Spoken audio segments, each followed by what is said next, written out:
Camphill is experiencing the challenges of being 70 years old. Increasing professionalization. Next year, I believe, you will be able to take a bachelor degree in curative education in Norway.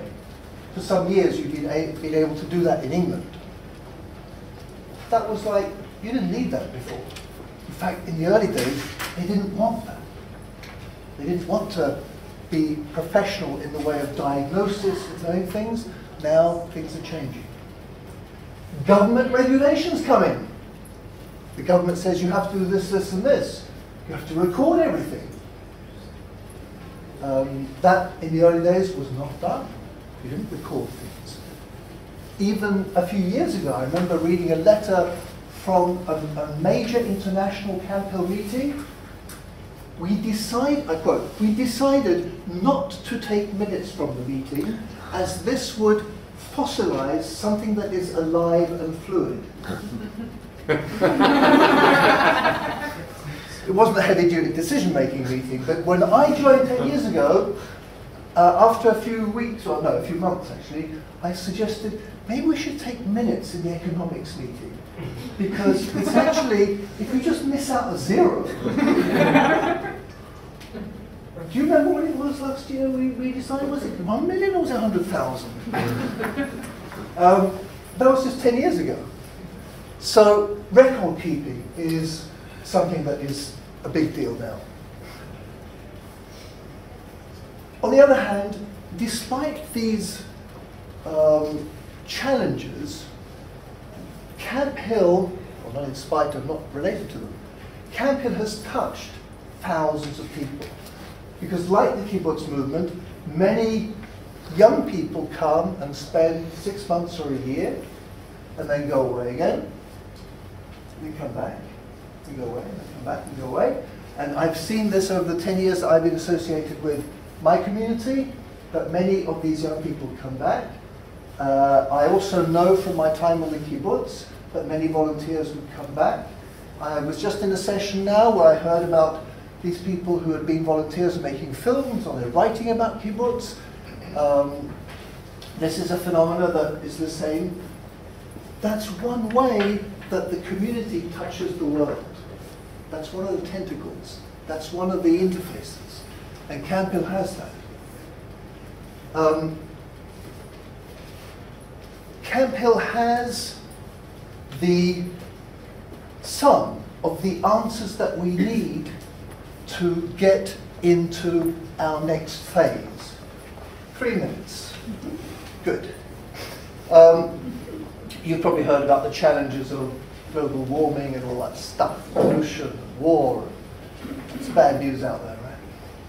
So some people, many people have come up with answers to that.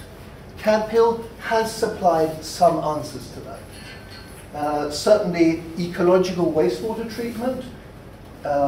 Camphill has pioneered forms of that that are now accepted generally. In Norway, that they changed the law so that you could use a system that was worked out on Camphill. Ecological building is being pioneered. Organic farming, biodynamic farming, and distribution systems. For those of you who have heard of CSA, Community Supported Agriculture, it's a new way of combining the relationship between the producer of food and the consumer of food, bypassing supermarkets. Largely that was worked out on farms related to the Camphill movement and is now spreading like wildfire. So Camphill has some of these solutions, and Camphill is trying to come to terms with being 70, but bearing in mind that some communities are still only 1 or 2 years old. So we have the whole range of things. To wind up, 50 minutes isn't very long, but there'll be some questions. This book is so hot off the press that the ink is still wet. It was airlifted to me. I got it the day before I came away from Norway to come here. So I only have 1 copy. But you're welcome to look at it. There are order forms for the book here, and you're welcome to order it. And for those of you doing research, we have this year basically opened an archive section which has 3 offices, England, Scotland, Berlin and Switzerland. And there's some brochures here. For those of you who are doing research, this is an access to what's going on there. And I believe that I have a few minutes to answer questions. Absolutely. And I'm around, and you're allowed to talk to me whenever you want. Thank you. Yes, Jan has been very good. It's exactly 15 minutes, and that means that 5 minutes, questions. Yeah, you mentioned that one of the challenges on your abstract is the increasing amount of hired labor, which I think is similar in the kibbutz movement. That's fewer volunteers and more kind of hired outsiders. Can you speak about that?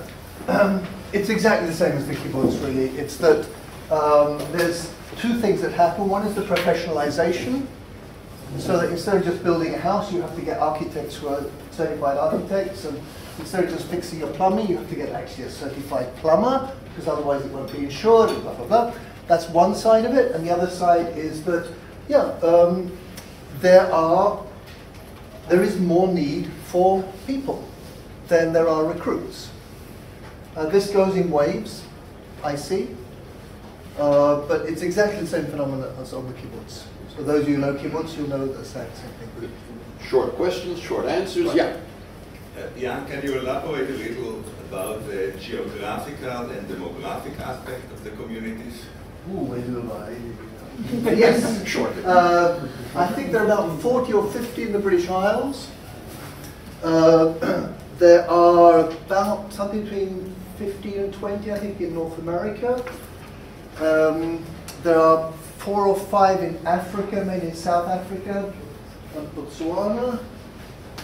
Europe has a whole pile of them. Not much south of the Mediterranean, not much south of the Alps, actually. It doesn't seem to appeal to the Latin types, Germans or intellectual types. Spreading eastwards, Poland, Latvia, Russia. The most interesting thing is that basically they're Christian. There's a lot of Christianity. The most fascinating thing is 2 new ones in India and one in Vietnam who say, we are Camphill, but we're Buddhists. How about that? You have one in Israel and Beersheba, not connected to Camphill. There are a number of anthroposophic, let's call institutions, Harduf and Croix Raphael in Israel, and lots of them in the world who are not Camphill, but are very, very related. Yeah.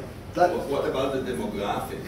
How big are they? Sorry, yeah. And what's the relation between challenged and non-challenged people in the community? Generally, it's about 1/3 challenged and 2/3, including volunteers and kids and all that sort of stuff.